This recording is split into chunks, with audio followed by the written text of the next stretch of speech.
Assalamu alaikum. Hope everyone doing very well, and we have a very special friend, Dr. Abdul Rauf Sheikh Saab mere saath hain, and we are here at one of the beautiful evening which was just happened just before the Ramzan. Assalamu alaikum Dr. Saab, kaise hain aap? وعلیکم السلام. بالکل ٹھیک ٹھاک. آپ سنائیں خیریت سے؟ میں ٹھیک ہوں, فرسٹ کلاس, تھینک یو. اور آج ایونٹ رمضان میں جو ڈائبٹیز اور اسپیشلی جو ہارٹ سے ریلیٹڈ جو ڈیزیز ہے اس کے اوپر ایک ٹاپک کنورزیشن ہوئی جس میں پینلسٹ میں آپ تھے. تو ڈاکٹر صاحب اس میں کچھ کی پوائنٹس تھوڑا سا ڈسکس ہم کرنا چاہیں گے آپ سے تاکہ ہم اس کو ریکارڈ کر کے اپنے آڈینس سننے والوں کو دور تک پہنچا سکیں. نہیں, تھینک یو ویری مچ. سب سے پہلے تو جزاک اللہ. یہ ایسا ایونٹ ہے کہ جو کہ سب لوگوں کے جتنے بھی مریض, چاہے وہ دل کے مریض ہیں یا شوگر ڈائبٹیز کے مریض ہیں, ان کے ذہن میں ہوتا ہے رمضان شروع ہونے سے پہلے کہ ہم سیفلی فاسٹنگ 30 کے 30 روزے جو ہیں رکھ سکتے ہیں یا نہیں رکھ سکتے. اور ہم سب کی یہی خواہش ہے کہ ہم روزے پورے طرح رکھیں اور اس کا پورا ثواب جو ہے وہ لیں پورے 30 دنوں کا.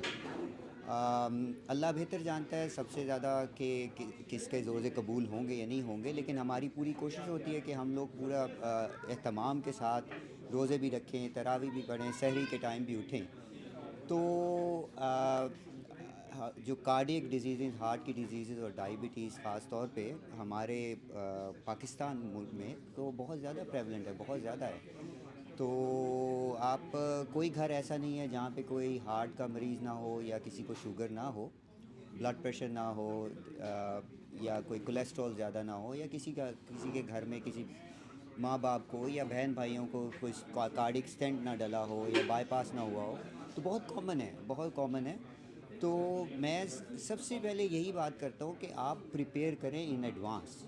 اگر آپ کو کوئی ایسی میڈیکل کنڈیشن ہے جو کہ آپ کو لگتا ہے کہ آپ کا روزہ رکھنے میں آپ کو پرابلم کر سکتی ہے, تو اس کے لیے پہلے ان ایڈوانس میں پریپیئر کریں. اپنے لوکل ڈاکٹر کو ملیں, جا کے اس سے بات کیجئے کہ کیا آیا میری کنڈیشن ایسی ہے کہ میں اپنا روزہ جو ہے وہ بغیر کسی پرابلم کے رکھ سکتا ہوں. خاص طور پہ گرمیوں کے روزے جن میں لمبے روزے ہوتے ہیں, اور سمر میں یہ ہے کہ ڈی ہائیڈریشن کے چانسز بھی زیادہ ہوتے ہیں, بلڈ پریشر کم ہونے کے پرابلم ہو سکتے ہیں. تو یہ آپ پہلے, کیونکہ آج کل ہماری خاص طور پہ کارڈیک پرابلمز میں تو ہماری ایسی میڈیکیشنز ہیں جو کہ ہم ونس اے ڈے دے سکتے ہیں. ہم ان کو ڈوزز کے رجیم کو چینج کر سکتے ہیں, ان کی کوانٹٹی کم کر سکتے ہیں. اگر ڈائبیٹک پیشنٹ ہے تو ان کی انسولین ڈوزز کو ہم کم کر سکتے ہیں, میڈیسنز چینج کر سکتے ہیں. مگر وہ اسی وقت ہی ہو سکتا ہے کہ اگر آپ مہینہ 2 مہینے پہلے ایڈوانس میں پریپیئر کریں, ٹرائل روزے رکھوا سکتے ہیں کہ وہ کنٹینیو کر سکیں گے, روزے پوری طرح رکھ سکیں گے یا نہیں رکھ سکیں گے. تو امپورٹنٹ تھنگ یہی ہے کہ آپ کی ڈیزیز کا اسٹیٹس کیا ہے, ڈیزیز آپ کی اسٹیبل ہے, اور آپ دوائیوں کے ساتھ کوئی پرابلم نہیں ہے, کوئی سمٹم نہیں ہے, تو روزہ رکھنا کوئی. بہت سی ایسی اسٹڈیز ہو چکی ہیں کہ خاص طور پہ دل کے مریضوں کے لیے فاسٹنگ جو ہے وہ کوئی نقصان دہ نہیں ہے, بلکہ ان کے بینیفٹ ہے, کیونکہ کولیسٹرول لیول کم ہوتا ہے, اسموکنگ چھوڑنے میں مدد مل جاتی ہے. لیکن ڈپینڈ کرتا ہے کہ آپ کی رسک کتنا ہے اور ڈیزیز کی کنڈیشن کیا ہے. جی, اور میں یہ کہنا چاہوں گا کہ ڈاکٹر عبدالرؤف صاحب جو ہے ان کا جو اسپیشلٹی ہے وہ کارڈیولوجسٹ اور کارڈک سرجری کا ہے. تو ان کی جو ایڈوائس ابھی انہوں نے دی ہے بہت امپورٹنٹ ہے, اور جس طرح انہوں نے بتایا کہ پریپریشن کرنا بہت ضروری ہے. ڈاکٹر صاحب مجھے ایک سوال ہے, اگر آڈینس نے یہ بات سنیں گے تو وہ کہیں گے کہ کیا ہم اپنی ڈوز کو مارننگ کی جو رجیم ہے اس کو کس طرح ایڈجسٹ کریں گے؟ اگر کوئی صبح دوپہر شام کی کوئی لیٹس سے کہ بلڈ پریشر کی کوئی دوائی لے رہے ہیں, تو اس کو what is your advice for them, یا روزہ چھوڑ دیں یا روزے کے مطلب کیا کریں, what they will do؟ دیکھیں, واللہ عالم, اللہ تعالیٰ زیادہ بہتر جانتا ہے, مگر اللہ تعالیٰ نے ہمیں یہ ایک کوئی تکلیف میں تو رکھنے کے لیے روزے نہیں بنائے. ٹھیک, تو یہ تو قرآن کی آیا میں بھی ہے کہ اگر آپ بیمار ہیں اور اگر آپ روزہ نہیں رکھ سکتے تو آپ اس کی کمپنسیشن دے سکتے ہیں, آپ نہ روزہ رکھیں اور آپ بعد میں اس کو کور کر سکتے ہیں. ہاں, لیکن جو آپ کا سوال ہے نا کہ دوائیوں کو آپ کس طرح ایڈجسٹ کریں, اس میں یہ ہے کہ بہت سی اس وقت جو دل کی بیماریوں کی دوائیاں ہیں وہ زیادہ تر ونس اے ڈے اور ٹوائس اے ڈے ہیں. تو اگر ونس اے ڈے ہے تو آپ, میری ایڈوائس یہی ہے کہ آپ افطار کے بعد لیں, جس وقت آپ زیادہ, کیونکہ سحری کے ٹائم لوگ زیادہ نہیں کھاتے. تو افطار کے بعد لیں تاکہ اگر بلڈ پریشر آپ کا ڈراپ بھی ہو رہا ہے جی. تو وہ آپ سحری کے ٹائم لیں گے تو درمیان میں جب مڈ ٹائم آئے گا رمضان روزے کا دوپہر میں آپ کا ہو سکتا ہے بلڈ پریشر زیادہ ڈراپ. اوکے دیٹس ویری اگر ڈوز کم کرنے کی ضرورت ہے وہی بات آ گئی کہ اگر آپ مہینہ پہلے اس بارے میں پلان کرنا شروع کر دیں تو آپ کا ڈاکٹر اس کی ڈوزز کو ایڈجسٹ کر سکتا ہے. سپر. مگر یہ ہے کہ ونس اے ڈے ڈوزز ہیں, لانگر ایکٹنگ آج کل دوائیاں بہت زیادہ ہیں تو اتنی پرابلم نہیں ہوتی. اوکے ٹھیک ہے تو آپ اور اگر ٹوائس اے ڈے ہے تو سحر کے ٹائم پہ اور افطاری کے جی. ٹائم پہ. چلیں تھینک یو سو مچ. اور کوئی پوائنٹ بتانا چاہیں گے آج کی ڈسکشن میں, کوئی کی پوائنٹ جو آپ سمجھتے ہیں کہ تھوڑا سا اگر اردو میں جیسے بات کر رہے ہیں تو سننے کی والوں پوائنٹ یہی ہے کہ آپ پریپیئر ارلی کریں ٹھیک ہے, اور ڈاکٹر کو ملیں اور ٹرائل فاسٹنگ ایک فاسٹ کرنے کا ایک رمضان سے پہلے اس کی پریپریشن کے ٹائم پہ آپ ایک دو روزے رکھ کے دیکھ لیں. چلیں اگر روزے آپ وہ ٹالریٹ کر پاتے ہیں زبردست. لیکن اگر کسی کا ہارٹ ڈیزیز بہت سویئر ہے یا ریسنٹ ہارٹ اٹیک ہوا ہے یا اسٹینٹ ڈل ہے تو اس